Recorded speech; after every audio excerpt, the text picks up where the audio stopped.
नमस्कार, हरियाणा न्यूज देख रहे हैं आप और मैं हूं आपके साथ विनय चौधरी।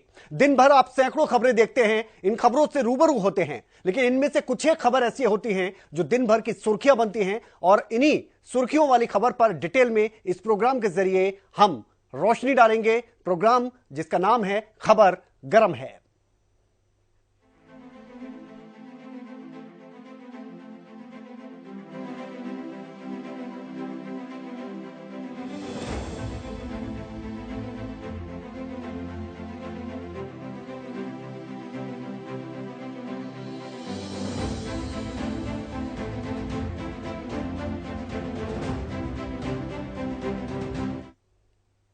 तो 5 राज्यों की अगर बात करें तो यहां पर चुनाव होने हैं। इनमें से 2 राज्यों के लिए चुनाव का आगाज हो चुका है। पहले चरण की वोटिंग हुई है। छत्तीसगढ़ में पहले चरण की वोटिंग हुई, मिजोरम में हुई है। लोगों में और वोटरों में काफी उत्साह देखने को मिला। 5 राज्यों के विधानसभा चुनावों के लिए पहले चरण का मतदान हुआ। छत्तीसगढ़ और मिजोरम में मतदान हुआ और वोटर्स में खासा उत्साह भी देखने को मिला। छत्तीसगढ़ की बात करें तो बस्तर के माओवाद में प्रभावित इलाके भी इसमें शामिल रहे। छत्तीसगढ़ में 2 चरणों में चुनाव होंगे। छत्तीसगढ़ के सुकमा जिले के टोंडामरका इलाके में नक्सलियों ने आईईडी धमाके किया, जिसमें सीआरपीएफ कोबरा बटालियन का एक जवान घायल हो गया। छत्तीसगढ़ चुनाव के पहले चरण में 90 में से 20 सीटों के लिए मतदान हुआ। बीजेपी ने छत्तीसगढ़ में भ्रष्टाचार और धान की बड़ी कीमतों का मुद्दा उठाया। उन्होंने कथित घोटालों और महादेव गेमिंग ऐप में जुड़े हुए हवाला मनी फंडिंग के लिए कांग्रेस पर जमकर निशाना साधा। साथ ही यहाँ की जातिगत जनगणना, कर्ज माफी, गैस सिलेंडर सब्सिडी, बेरोजगारी, नौकरियां और गरीबों के लिए घर जैसे कई मुद्दे केंद्र में रहे। छत्तीसगढ़ के साथ ही उत्तर पूर्वी राज्य मिजोरम में भी मतदान हुआ। मिजोरम में पहचान और लोक कल्याण की योजनाएं मुख्य मुद्दा रही। इसके साथ ही भ्रष्टाचार, बेरोजगारी और इंफ्रास्ट्रक्चर की परवाह नहीं करने को लेकर भी अलग अलग पार्टियों ने मुद्दा बनाने की कोशिश की। छत्तीसगढ़ और मिजोरम के साथ ही मध्य प्रदेश, राजस्थान, तेलंगाना में भी अलग अलग चरण में चुनाव होंगे। सभी राज्यों के नतीजे 3 दिसंबर को एक साथ घोषित किए जाए। तो खबर गर्म इसलिए है कि पिछले विधानसभा चुनाव की अगर बात करें तो कांग्रेस ने छत्तीसगढ़ की 90 में से 68 सीटें जीती थी। इससे पहले यहां बीजेपी 3 बार सरकार में रही है, लेकिन 2018 के चुनावों में उन्होंने आपको बता दें करारी हार का सामना किया। राज्य की 70 सीटों पर दूसरे चरण में 17 नवंबर को मतदान होंगे। वहीं मिजोरम की अगर बात करें तो मिजोरम के मुख्यमंत्री और मिजो नेशनल फ्रंट के अध्यक्ष जोरमथंगा पर सबकी नजरें बनी हुई हैं। वो एक बार फिर आइजोल पूर्व 1 सीट से चुनाव लड़ रहे हैं। उनके खिलाफ जोरम पीपल्स मूवमेंट के उपाध्यक्ष ललनथन सांगा खड़े हुए हैं और कांग्रेस की तरफ से इस सीट से लाल सांग लुरा राल्टे को खड़ा किया गया है, जो पहली बार चुनाव लड़ रहे हैं।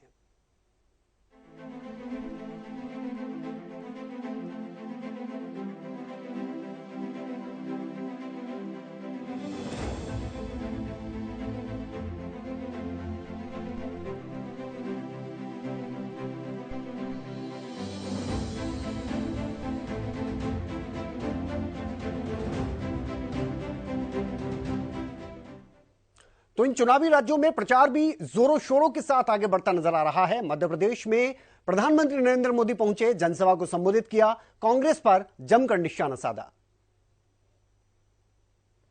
मध्य प्रदेश के चुनावी रण में धुआंधार प्रचार का दौर जारी है। इसी कड़ी में पीएम मोदी मध्य प्रदेश के सिद्धि में जनसभा करने पहुंचे। प्रधानमंत्री नरेंद्र मोदी ने कांग्रेस पर जुबानी हमला बोलते हुए कहा कि इन्होंने अनुसूचित जाति, अनुसूचित जनजाति और अन्य पिछड़ा वर्ग के लिए काम नहीं किया। कांग्रेस ने सिर्फ अपने लोगों को आगे बढ़ाया। पीएम मोदी ने कांग्रेस पर निशाना साधते हुए कहा कि कांग्रेस ने उन्हीं को आगे बढ़ाया जो कि दिल्ली दरबार में हाजिरी लगाते थे। एससी, एसटी और ओबीसी के प्रभावशाली नेतृत्व को कभी उभरने नहीं दिया। इसी दरबारी मानसिकता के कारण सुबह और शाम मोदी को गाली देते हैं। मोदी को गाली देते देते ओबीसी समाज को गाली देने लगे हैं। उन्होंने आगे कहा कि कांग्रेस के लोग मुझे अपशब्द कहने से कभी नहीं चूकते। उन्होंने एक आदिवासी को देश का राष्ट्रपति बनाए जाने का भी विरोध किया था। कांग्रेस का पूरा इतिहास देखिए, उन्होंने केवल उन्हीं को आगे बढ़ाया जो दिल्ली दरबार में हाजिरी लगाते थे। एससी, एसटी, ओबीसी, इन समाज के प्रभावशाली नेतृत्व को कांग्रेस ने कभी उभरने नहीं दिया। इनकी यही दरबारी मानसिकता है जिसके कारण ये दिन रात, सुबह शाम बाकी सब काम भूल जाते हैं, एक काम कभी नहीं भूलते। आपने देखा होगा, कांग्रेस की विशेषता है बाकी सब काम भूल जाएंगे, एक काम कभी भूलते नहीं है, और वो काम है सुबह शाम मोदी को गाली देना। दरअसल कांग्रेस नेता राहुल गांधी सहित अन्य विपक्षी दल जातिगत जनगणना की मांग करते हुए कह रहे हैं कि मोदी सरकार ने ओबीसी वर्ग के लिए कुछ नहीं। तो ये सब हो रहा है जातिगत जो जनगणना हुई और उसके जो आंकड़े जारी किए गए थे बिहार में, उसके बाद से लगातार हम देख रहे हैं कि ये मुद्दा गर्म नजर आ रहा है। हाल ही में हुई कांग्रेस वर्किंग कमेटी की बैठक के बाद राहुल गांधी ने कहा था कि हम बिहार में हुए जातिगत सर्वे की तरह कांग्रेस शासित राज्यों में आगे बढ़ेंगे। हमारे 4 में से 3 सीएम ओबीसी समाज से आते हैं। उन्होंने आगे जातिगत जनगणना की मांग करते हुए कहा था कि जिसकी जितनी आबादी उसकी उतनी हिस्सेदारी।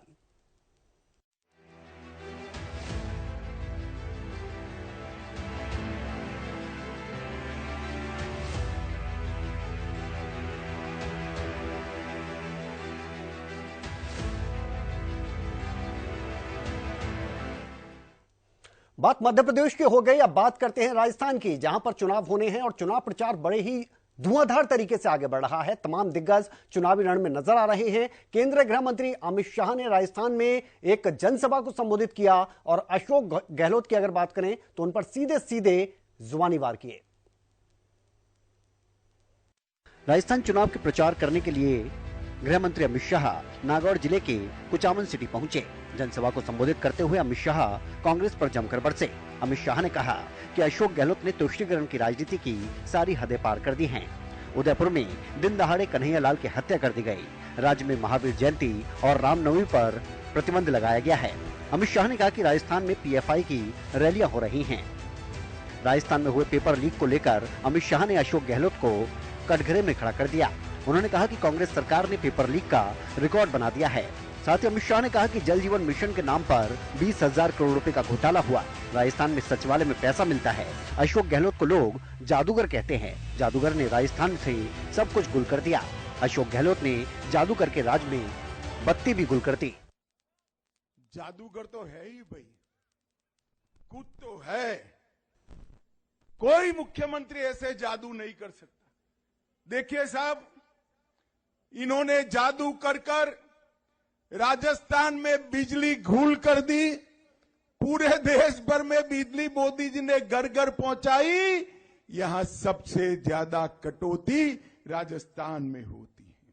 स्वास्थ्य की सुविधाएं जो वसुंधरा राजे सरकार में बहुत आगे बढ़ी थी, इसको घूम करने का काम ये अशोक गहलोत सरकार ने किया है।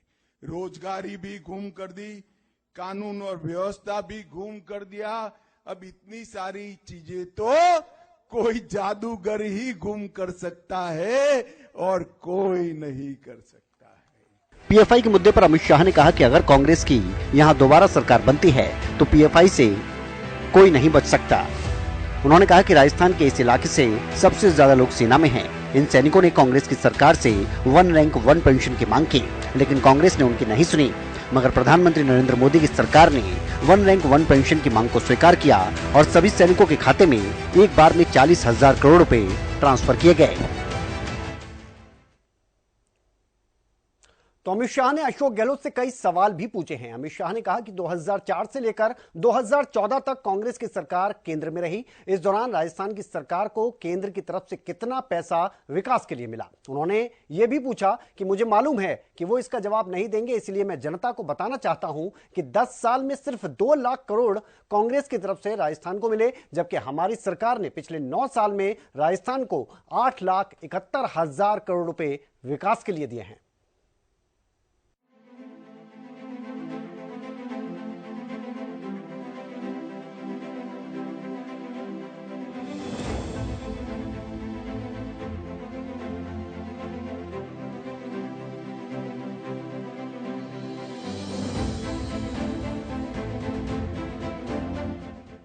उधर सूत्रों के हवाले से एक और बड़ी खबर सामने आई है कि राहुल गांधी जो हैं वो अपनी भारत जोड़ो यात्रा का दूसरा चरण जल्द शुरू कर सकते हैं। यानी सीधे तौर पर नजर है लोकसभा चुनावों पर।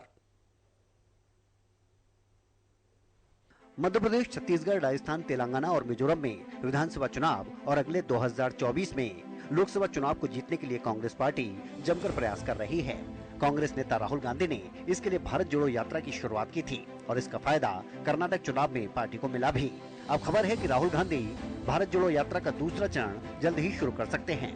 कांग्रेस सूत्रों के मुताबिक विधानसभा चुनाव के बाद राहुल गांधी अपनी भारत जोड़ो यात्रा का दूसरा चरण शुरू कर सकते हैं।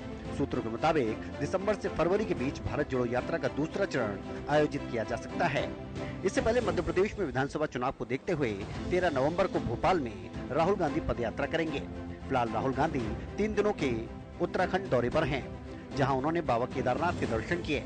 विधानसभा चुनाव प्रचार को लेकर राहुल गांधी के आगामी कार्यक्रमों की बात करें तो बुधवार को वो छत्तीसगढ़ के अंबिकापुर में होंगे। इसके बाद 9 नवंबर को मध्य प्रदेश के जबलपुर, 10 नवंबर को सतना और 13 नवंबर को भोपाल में कार्यक्रम है। इससे पहले राहुल गांधी ने भारत जोड़ो यात्रा की शुरुआत 7 सितंबर 2022 को कन्याकुमारी से की थी और 30 जनवरी 2023 को जम्मू कश्मीर में इसका समापन हुआ था। तो भारत जोड़ो यात्रा के दूसरे चरण की शुरुआत इसी साल दिसंबर के महीने में हो सकती है, जो अगले साल फरवरी तक चलने वाली है। कहा यह भी जा रहा है कि यह यात्रा पिछली यात्रा से अलग होगी। पिछली यात्रा की अगर बात करें तो राहुल गांधी ने पैदल यात्रा की थी, जबकि इस बार कहीं पैदल तो कहीं गाड़ियों के जरिए इस यात्रा को पूरा करने का प्लान बनाया जा रहा है। और अगर इस बार यह यात्रा होती है, क्योंकि पिछली बार की यात्रा हुई तो कर्नाटका में बहुत ज्यादा फायदा मिला, इस बार होगी तो सीधे तौर पर लोकसभा चुनाव में इस यात्रा का फायदा होगा। ये सोच लेकर कांग्रेस आगे बढ़ रही है।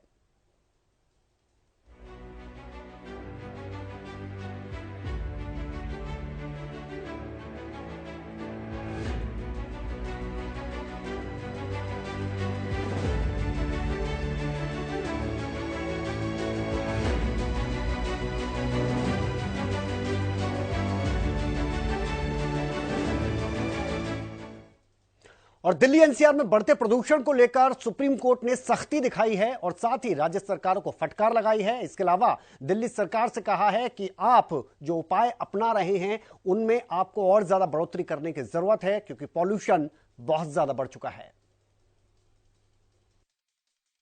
दिल्ली एनसीआर में वायु प्रदूषण को लेकर सुप्रीम कोर्ट सख्ती के मूड में नजर आया। सुप्रीम कोर्ट के सामने आया कि एक भी स्मोक टावर काम नहीं कर रहा।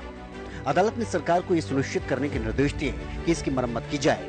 इसके साथ ही पंजाब, दिल्ली, उत्तर प्रदेश और राजस्थान की सरकारों को पराली जलाने पर रोक लगाने का भी निर्देश दिया।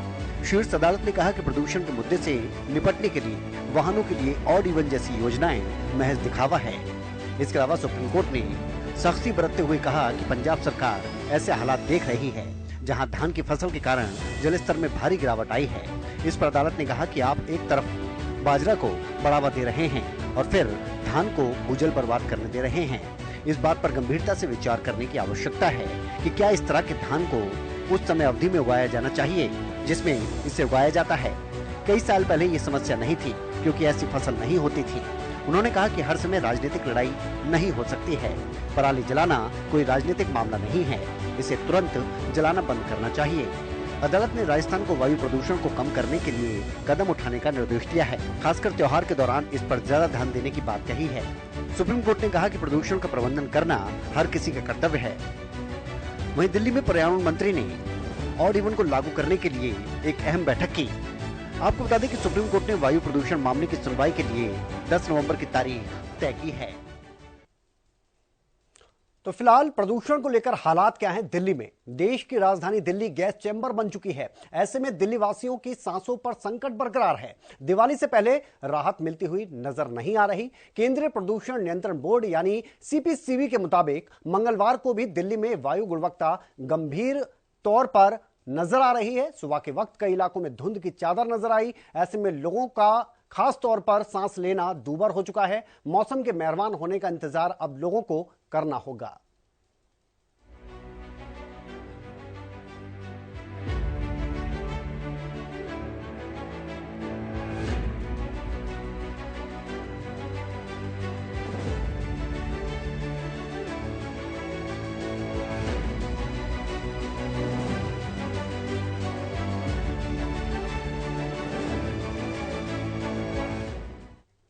और अब बात करते हैं उत्तर प्रदेश के एक ऐसे शहर की जो काफी प्रसिद्ध है, लेकिन इसका नाम बदलने की कवायद फिर से शुरू हो गई है। अलीगढ़ की हम बात कर रहे हैं और अलीगढ़ का नाम बदलने को लेकर काफी समय से हम देख रहे हैं कि आवाज उठ रही है। अब इसमें एक कदम आगे बढ़ते हुए नगर निगम नजर आया है, क्योंकि यहां पर प्रस्ताव पास हुआ है नाम बदलने को लेकर। यूपी के अलीगढ़ जिले का नाम बदलने का प्रस्ताव नगर निगम में पास हो गया। अब इस फैसले पर प्रशासन की मोहर का इंतजार है। अलीगढ़ के मेयर प्रशांत सिंघल ने बताया कि कल एक बैठक में अलीगढ़ का नाम बदलकर हरिगढ़ करने का प्रस्ताव पेश किया गया था। सभी पार्षदों ने सर्वसम्मति से इसका समर्थन किया। उन्होंने आगे कहा कि अब ये प्रस्ताव प्रशासन को भेजा जाएगा। मुझे उम्मीद है कि प्रशासन इस पर संज्ञान लेगा और अलीगढ़ का नाम बदलकर हरिगढ़ करने की हमारी मांग को पूरा करेगा। ये मांग लंबे समय से उठाई जा रही है। ताला नगरी का नाम बदलने का ये प्रस्ताव बीजेपी पार्षद संजय पंडित के सुझाव पर पास किया गया। की मीटिंग में एक पार्षद जी श्री संजय पंडित जी द्वारा एक प्रस्ताव अलीगढ़ को हरिगढ़ का नाम करने के लिए रखा गया, जिसको सर्वसम्मति से सभी पार्षदों ने इसको यहाँ से अपनी सर्वसम्मति देकर आगे अब इस निगम के द्वारा ये प्रस्ताव को आगे शासन पे भेजा जाएगा। और मुझे पूरी उम्मीद है कि आने वाले बहुत ही जल्द शासन इसको संज्ञान में लेकर अलीगढ़ के नाम को हरिगढ़ करने की मांग को, हमारी अलीगढ़ की मांग को इसको पूरी करेगा। अलीगढ़ नगर निगम की इस बैठक में काफी हंगामा भी हुआ। हंगामे के बीच बीजेपी पार्षद ने जिले का नाम हरिगढ़ रखने का प्रस्ताव दिया। ये पहला मौका नहीं है जब अलीगढ़ का नाम हरिगढ़ रखने की मांग की गई। इससे पहले भी बीजेपी नेता इस तरह की मांग करते आए हैं। तो अलीगढ़ का महत्व समझिए। अलीगढ़ उत्तर प्रदेश का एक अहम व्यापारिक केंद्र है और अपने ताला उद्योग के लिए पूरी दुनिया में मशहूर है। अलीगढ़ के ताले दुनिया भर में निर्यात किए जाते हैं। इसके अलावा अलीगढ़ अपने पीतल के हार्डवेयर और मूर्तिकला के लिए भी प्रसिद्ध है। अलीगढ़ देश का एक प्रमुख शैक्षिक केंद्र भी है। यहाँ 100 से ज्यादा स्कूल, कॉलेज और शैक्षणिक संस्थान हैं, जिनमें Aligarh college of engineering and technology, इसके अलावा अलीगढ़ मुस्लिम यूनिवर्सिटी भी शामिल है।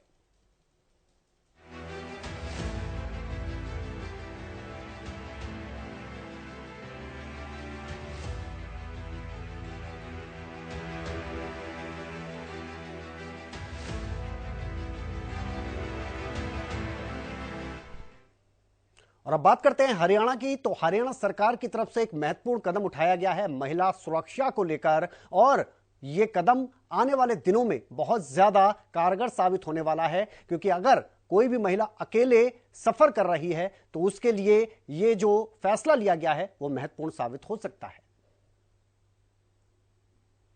हरियाणा की मनोहर सरकार ने महिला सुरक्षा को लेकर कई कदम उठाए हैं। इसी कड़ी में एक और महत्वपूर्ण कदम उठाया गया है। हरियाणा के एडीजीपी नोडल अधिकारी डायल 112 एसी चावला की ओर से प्रेस कॉन्फ्रेंस की गई, जिसमें बताया गया कि डायल 112 का उद्घाटन जुलाई 2021 में मुख्यमंत्री मनोहर लाल और गृह मंत्री अनिल विज ने किया था। जब डायल 112 शुरू हुई तो इसका एवरेज रिस्पॉन्स टाइम करीब 16 मिनट 41 सेकंड था और अब यह घटकर 8 मिनट 8 सेकंड तक पहुंच चुका है। वहीं पुलिस ने महिला सुरक्षा के लिए 2 व्हाट्सएप नंबर जारी किए हैं।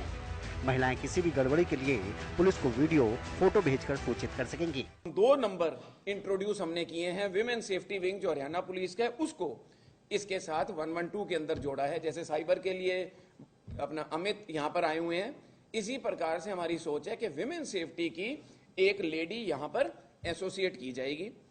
अगर एक वीडियो आई या कोई फोटो आई, दैट मीन्स कि इमरजेंसी नहीं है, लेकिन जिसने मैसेज देना था उसने अपना काम कर दिया। उसने आपको फोटो भेज दी है, उसने आपको वीडियो भेज दी है। हम उसकी एसओपी बना रहे हैं और इसको टाइम टू टाइम रिवाइज जरूर करेंगे। हम उसको उस समय नहीं, आधे घंटे बाद फोन करेंगे।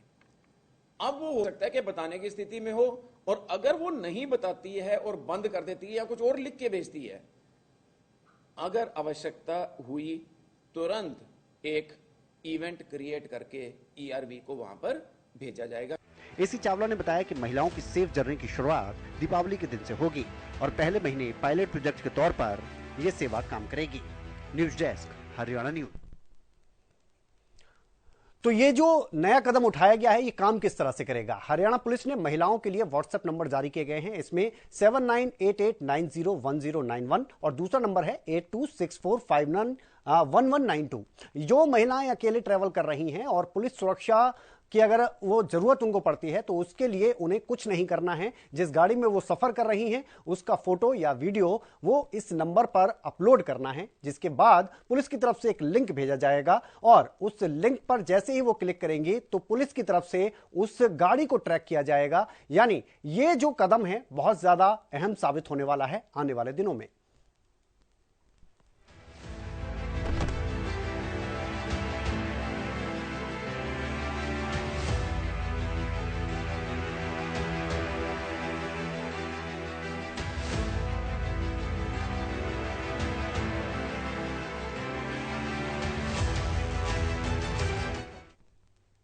और हरियाणा के गृह मंत्री अनिल विज ने एक बार फिर से दिल्ली के मुख्यमंत्री अरविंद केजरीवाल पर निशाना साधा है और साथ साथ उन्होंने राहुल गांधी पर भी तंज कसा है। हरियाणा के गृह मंत्री अनिल विज ने दिल्ली के मुख्यमंत्री अरविंद केजरीवाल पर एक बार फिर से निशाना साधा है। अनिल विज ने कहा कि केजरीवाल जी आजकल अच्छा मॉडल पेश कर रहे हैं। वो जहां जहां जा रहे हैं वहां भी चुनाव हो रहे हैं, जहां भी चुनाव होने हैं वहां वो कह रहे हैं कि वो उस राज्य में दिल्ली मॉडल पेश करेंगे, जबकि दिल्ली के 4 मंत्री जेल में हैं और वहां के कितने मंत्री अंदर होंगे ये अभी साफ नहीं, क्योंकि दिल्ली का मॉडल तो यही है कि जेल के अंदर से सरकार चलाओ। अच्छा मॉडल पेश कर रहे हैं और आजकल केजरीवाल जी जहां जहां जा रहे हैं, जिन जिन राज्यों में चुनाव हो रहे हैं वहां पर भी कह रहे हैं जाके कि हम दिल्ली का मॉडल लागू करेंगे। दिल्ली में तो 4 मंत्री अंदर हैं, अब उन प्रदेशों के कितने मंत्री अंदर होंगे ये देखना पड़ेगा, क्योंकि दिल्ली का मॉडल तो यही है कि जेल के अंदर से सरकार। वहीं राहुल गांधी की केदारनाथ यात्रा को लेकर भी हरियाणा के गृह मंत्री अनिल विज ने तंज कसा। उन्होंने कहा कि जब जब भी चुनाव आते हैं तो कुछ लोग जनेऊ खरीद लेते हैं और जगह जगह मंदिरों में जाते हैं, उससे उन्हें कोई ऐतराज नहीं, लेकिन जो लोग दिखावे के लिए जाते हैं वो ठीक नहीं लगता। ये जब चुनाव आता है ना तब ये कुछ लोग जनेऊ खरीद लेते हैं और कुछ लोग जगह जगह जाकर मंदिरों में जाते हैं। अच्छी बात है, मुझे कोई इतराज नहीं है, लेकिन दिखावे के लिए जाते हैं वो ठीक। तो अनिल विज ने दिल्ली के मुख्यमंत्री पर निशाना क्यों साधा? दरअसल अरविंद केजरीवाल ने विधायकों के साथ बैठक की, जिसमें विधायकों ने कहा कि चाहे मोदी सरकार केजरीवाल को गिरफ्तार करवा दे, लेकिन मुख्यमंत्री पद से इस्तीफा नहीं देना, जेल में रहकर ही सरकार चलानी है। और इसी बात को लेकर हरियाणा के गृह मंत्री अनिल विज ने दिल्ली के मुख्यमंत्री अरविंद केजरीवाल पर निशाना साधा।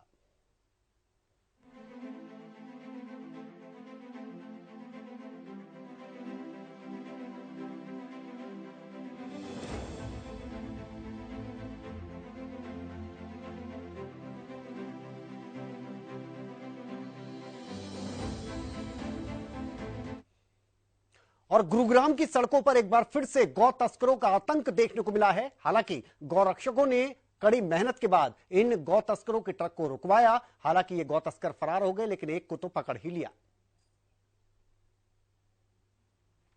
सड़कों पर दिखता तांडव कहीं और का नहीं बल्कि गुरुग्राम के कुंडली मानेसर पलवल रोड का है। मंगलवार सुबह यहां गौ तस्करों ने जमकर तांडव मचाया। गौ रक्षकों और काऊ प्रोटेक्शन फोर्स ने जब गौ तस्करों का पीछा करना शुरू किया तो तस्करों ने न केवल फायरिंग शुरू कर दी बल्कि केएमपी पर अपने ट्रक को डिवाइडर से कुदाकर गलत दिशा में ले जाकर खूब दौड़ाया। जान हथेली पर रखकर दूसरों की जान को जोखिम में डालकर ये तस्कर कई किलोमीटर तक इसी तरह से तांडव मचाते रहे। काऊ प्रोडक्शन फोर्स की मदद से गौरक्षकों ने किसी तरह से ट्रक को रुकवाया, लेकिन तस्कर भागने में कामयाब रहे। हालांकि गौ तस्करों ने एक को पकड़ लिया और उसे बिलासपुर थाना पुलिस के हवाले कर दिया। ट्रक में ठूस ठूस कर 26 गाय भरी हुई थी, जिनमें से 2 गाय मृत पाई गईं। तो तस्करों ने अपने पीछे गौ रक्षकों की टीम को देखकर भागना शुरू कर दिया। बचने के लिए उन्होंने डिवाइडर के दूसरी तरफ अपना ट्रक चढ़ा दिया, लेकिन इसके बावजूद भी इन गौ रक्षकों ने अपनी हिम्मत दिखाई और इनको पकड़ लिया। इसमें आपको बता दें कि बहुत सी गाय मिली, 2 गाय मृत भी पाई गई हैं। अब जो एक आरोपी पकड़ा गया है उससे पूछताछ की जा रही है।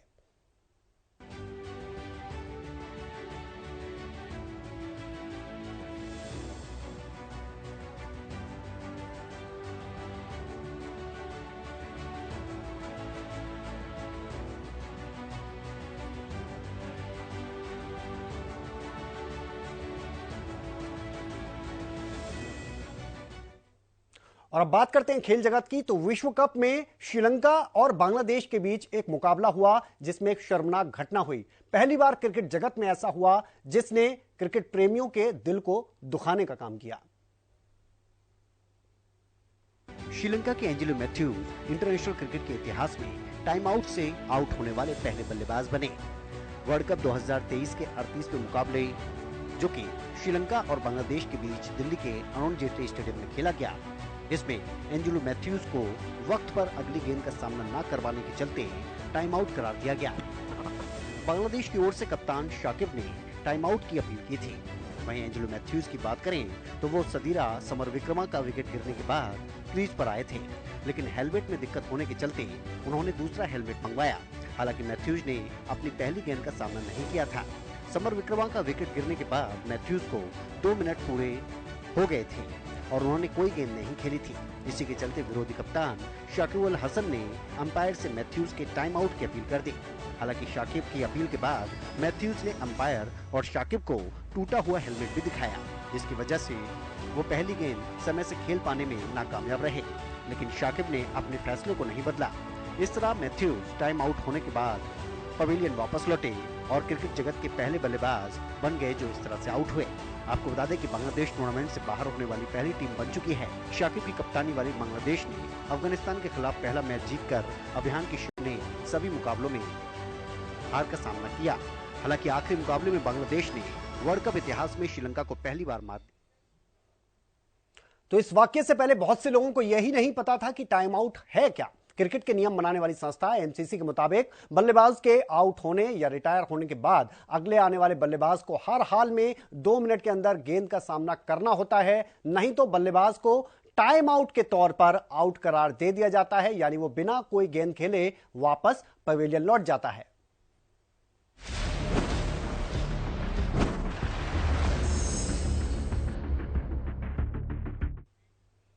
चलिए, इस खास कार्यक्रम खबर गरम में फिलहाल इतना ही। आप बने रहिए हरियाणा न्यूज के साथ। नमस्कार।